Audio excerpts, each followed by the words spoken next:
Voilà, nous avons numéroté nos pièces en commande en production, nous avons optimisé nos barres qu'on voulait optimiser, certaines ne sont pas optimisées comme on avait vu, hein. J'ai des barres qui sont ici, comme celle-là, non optimisées, et d'autres qui sont optimisées. Et ben on peut très bien sortir une liste complète de barres optimisées et non optimisées.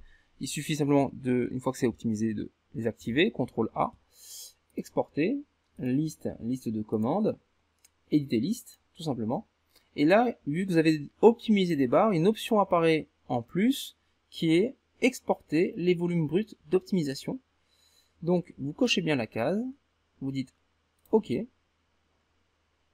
Là, vous l'appelez par exemple commande charpente, ou commande bois, tout simplement. Vous voyez, donc je vous montre plein de possibilités, hein, donc voilà. Vous voyez le large autour des listes, hein, des optimisations, des commandes et tout. Et ici, voilà, donc j'exporte une liste de commandes avec des barres optimisées et non optimisées. Elle apparaît là. On va essayer de l'étudier ensemble. Très simple. Contre-coller, tout était optimisé. Donc on retrouve pile poil les sections et les quantités de barres qu'il faut commander. Donc ça c'est vraiment pour le fournisseur, hein, ça fait une liste très claire, très précise. Si je vais faire ce que je vais faire, c'est que je vais sortir une liste devant vous sans les éléments bruts.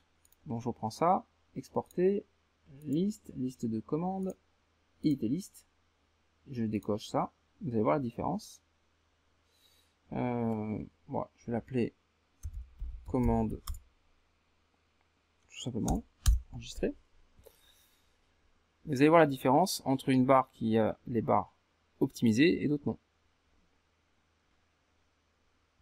Voilà.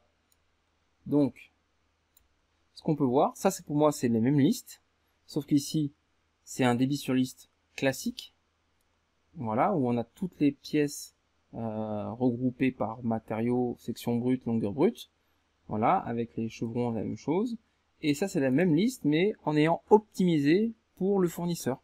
Donc on se retrouve sur notre liste de gauche, qu'on avait choisi de dire qu'il y avait deux pièces de bois qu'on voulait pas optimiser, qui font 6,60 m et 6,10 m, et d'autres pièces de bois qu'on voulait optimiser à 5 mètres, donc on les a là. Voilà.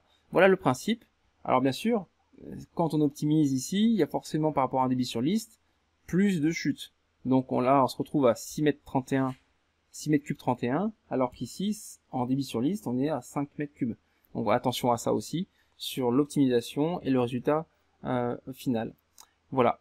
Prochaine vidéo, ce sera sur la renumérotation des pièces au cas où il y a une modification du 3D.